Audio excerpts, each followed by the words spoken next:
Bonjour et bienvenue sur ma chaîne YouTube. Dans la vidéo d'aujourd'hui, je vais te parler d'un de mes biens immobiliers qui est en travaux ou alors qui était en travaux quelque temps avant que je ne voyage pour le pays. Aujourd'hui, les travaux sont terminés, tout s'est bien passé, mais j'aimerais te poser la question de savoir si ce bien immobilier-là t'appartenait à toi. Quelle est la stratégie locative que toi tu aurais choisie sur ce bien immobilier-là? Sur la prochaine partie de la vidéo qui arrive, je vais te présenter donc tout simplement le bien immobilier donc avant les travaux. Je vais donc te présenter aussi après les travaux, je vais te présenter la grandeur du bien immobilier pour que tu puisses comme ça te faire une idée de ce que on peut faire ou alors de ce que cet immobilier-là peut apporter comme capacité. Pour la petite histoire, je ne sais pas si tu avais déjà regardé cette vidéo, c'est tout simplement un bien immobilier que j'ai acheté en 2019. Tout se passait bien jusqu'à ce que la locatrice me dise qu'elle a découvert la moisissure sur ses murs.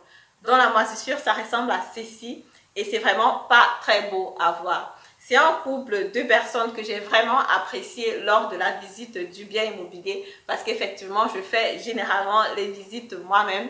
Donc du coup, on avait vraiment eu comme un feeling et ça a directement passé dès le début, dès le premier jour. On a compris qu'on pouvait travailler ensemble. Donc du coup, malgré les personnes qui étaient aussi présentes et qui voulaient ce bien immobilier-là en location, j'ai choisi de le donner à ce couple-là. Mais il s'est avéré que ce couple-là était un peu trop, voilà, chikimiki. Et puis, il y a le monsieur qui était un policier, donc un fonctionnaire avec un salaire assez intéressant et fixe. La dame, elle avait une petite société, elle a une petite société où elle travaille. Et du coup, ils n'ont pas d'enfants, donc j'ai vu en là le potentiel. Du coup, la maison ne va pas être salie ou alors la maison sera du coup bien entretenue. Ils en ont pris ce bien immobilier-là, malheureusement, 6 mois, 7 mois après, on a découvert qu'il y avait la moisissure sur les murs. J'ai galéré pour trouver vraiment un bon artisan qui pouvait faire les travaux, alors qui pouvait résoudre ce problème-là. Mais du coup, comme on dit souvent, parfois, une mauvaise chose apporte une bonne chose parce qu'effectivement, ces locataires-là ont décidé donc de quitter la maison parce qu'effectivement, il s'agit d'un double house Hälfte, donc ce qu'on appelle ici en Allemagne double house Hälfte. Donc, ils ont décidé comme ça de quitter et j'ai donc dû refaire complètement les travaux. Et là, actuellement, je l'ai déjà mis en location, mais j'aimerais savoir ce que toi tu penses, ce que toi tu aurais fait. Quelle est la stratégie locative que toi tu aurais utilisée pour ce bien immobilier-là?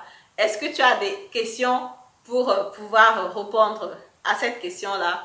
Fais-moi savoir dans les commentaires ce que toi tu aurais fait. Je te retrouve donc comme ça à la fin de la vidéo.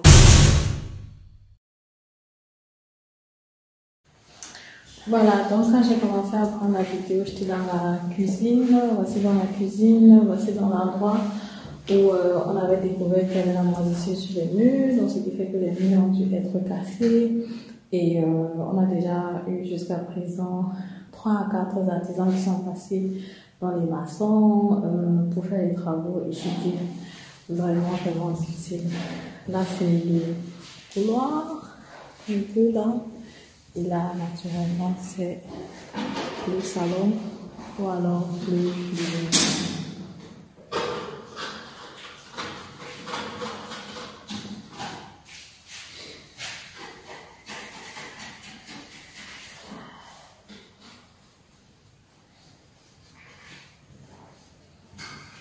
Là, on a dû enlever le chauffage pour pouvoir travailler.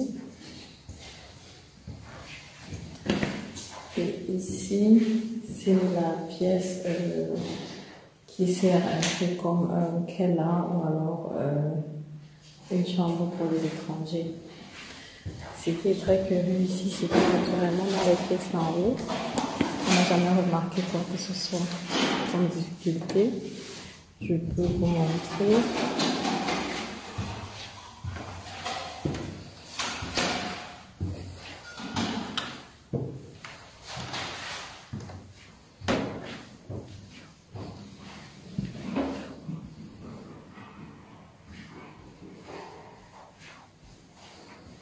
Voilà, donc c'est Ici, tout est nickel.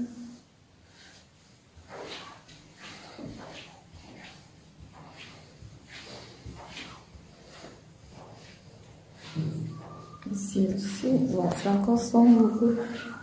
Je vais ouvrir la fenêtre.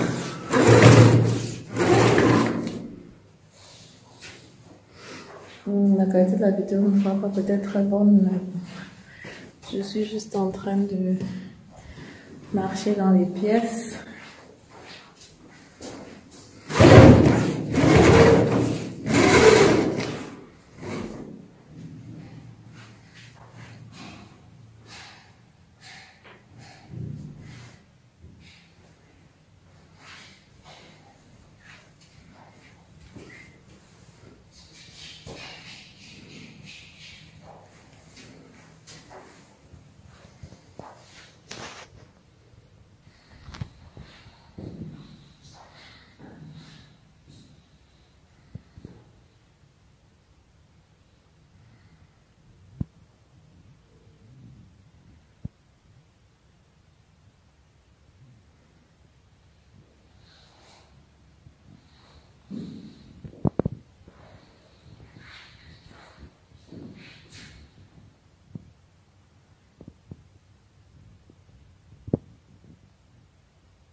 Alors, donc, je ne sais pas si vous vous souvenez, au départ, ici en bas, c'était complètement ouvert.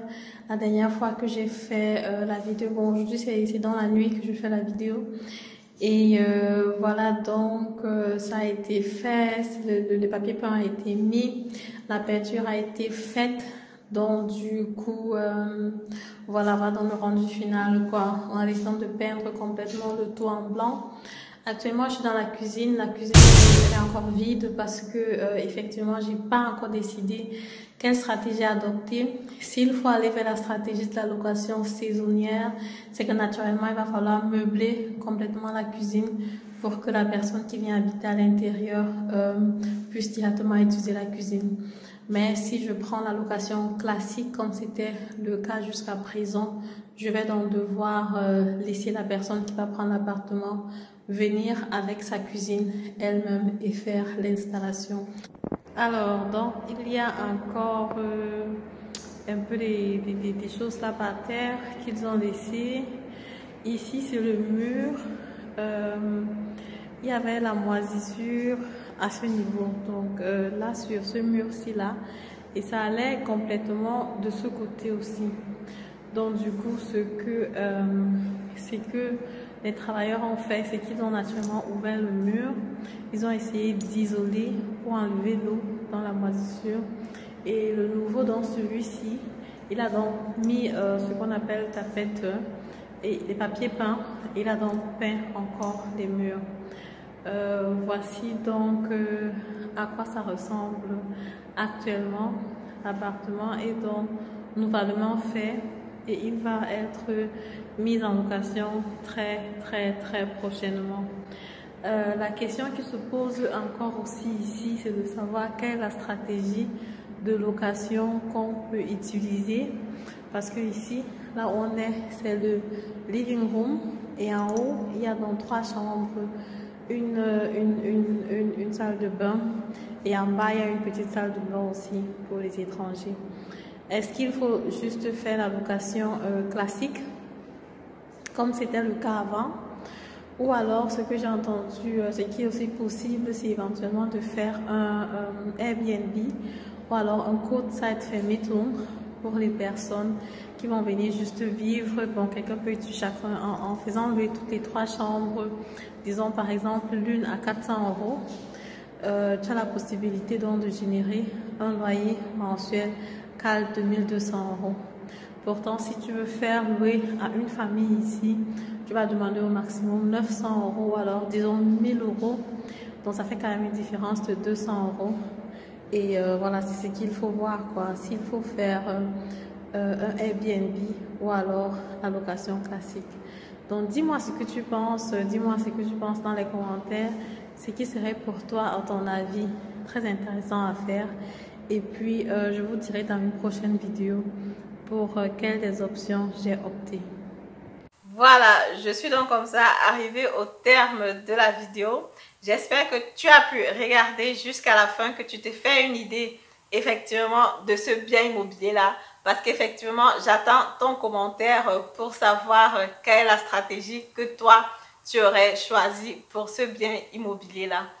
Dans la prochaine vidéo, je te dirai donc effectivement ce que moi j'ai fait, les raisons pour lesquelles j'ai fait ce choix là, et du coup tu pourras comme ça aussi comprendre pourquoi j'ai choisi une stratégie X et non une stratégie Y. Je te retrouve donc dans la prochaine vidéo. Comme d'habitude, si tu aimes le contenu, tu likes, tu partages et tu commentes la vidéo. À très bientôt. Au revoir.